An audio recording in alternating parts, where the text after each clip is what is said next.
नमस्कार, आरपी किचनमध्ये आपलं स्वागत आहे। तर मी आज राजमा उसळ बनवणार आहे। तर यासाठी मी एक वाटीभर राजमा घेतलेला आहे। हे मोठ्या भांड्यामध्ये टाकून घ्यायचं आहे। 1 ग्लास पाणी टाकून त्याला चांगलं धुवून घ्यायचं आहे।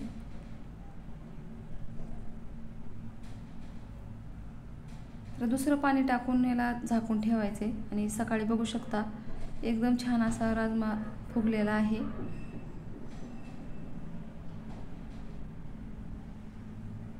तर कुकरमध्ये आता पाण्यासोबत टाकून द्यायचं आहे। याचं पाणी काढायचं नाही। चवीनुसार मीठ टाकायचे।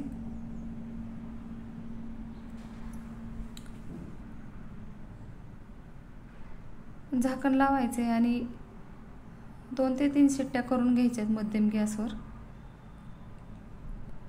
थंड झालेला आहे राजमा। आता मी एका भांड्यामध्ये काढून घेणार आहे। तर बघू शकता एकदम मऊ असा राजमा शिजवून घेतलेला आहे मी। तर आता भांड्यामध्ये काढून घ्यायचं आहे। तर इथे मी कोथिंबीर घेतलेली आहे, धुवून बारीक कट करून घ्यायचे।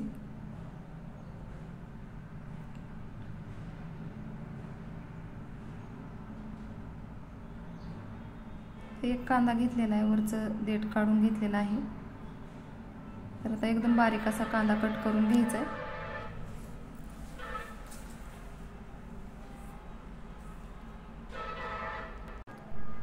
कांदा कट करून झालेला आहे एकदम बारीक। तर गॅसवर कढई ठेवलेली आहे। 1 चमचा तेल टाकायचे। थोडेसे जिरे मोहरी टाकून घ्यायचे। तेल गरम झालेलं आहे। तर याच्यामध्येच आता कांदा तळून घ्यायचा आहे। तर कांदा गुलाबी रंगात तळल्यावर याच्यामध्ये मसाले टाकून घ्यायचे। तर सुरुवातीला मी हळद टाकून घेणार आहे। यानंतर लाल तिखट टाकायचे। अर्धा चमचा लाल तिखट टाकलेला आहे। तर अर्धा चमचा धने पावडर टाकायचे। अर्धा चमचा जिरे पावडर टाकलेला आहे। कांदा लसूण मसाला अर्धा चमचा टाकलेला आहे। आता हे सर्व मसाला मिक्स करून घ्यायचा आहे चमच्यानं। तर मसाला मिक्स झालेला आहे।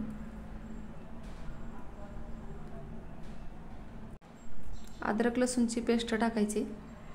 आता मिक्स करून घ्यायचे आणि याच्यामध्ये राजमा टाकून घ्यायचा आहे। तर 10 ते 15 मिनिटे याला परतून घ्यायचे कमी गॅसवर।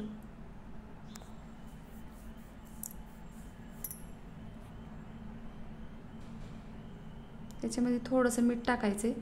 शिजताना टाकलं होतं त्यामुळे थोडंसंच मीठ टाकायचे आणि मिक्स करून घ्यायचे चमच्याने। थोडीशी कोथिंबीर टाकायची वरून। तर बघू शकता एकदम छान असं राजमा उसळ तयार झालेली आहे। आता मी गॅस बंद करणार आहे। तयार झालेली आहे उसळ।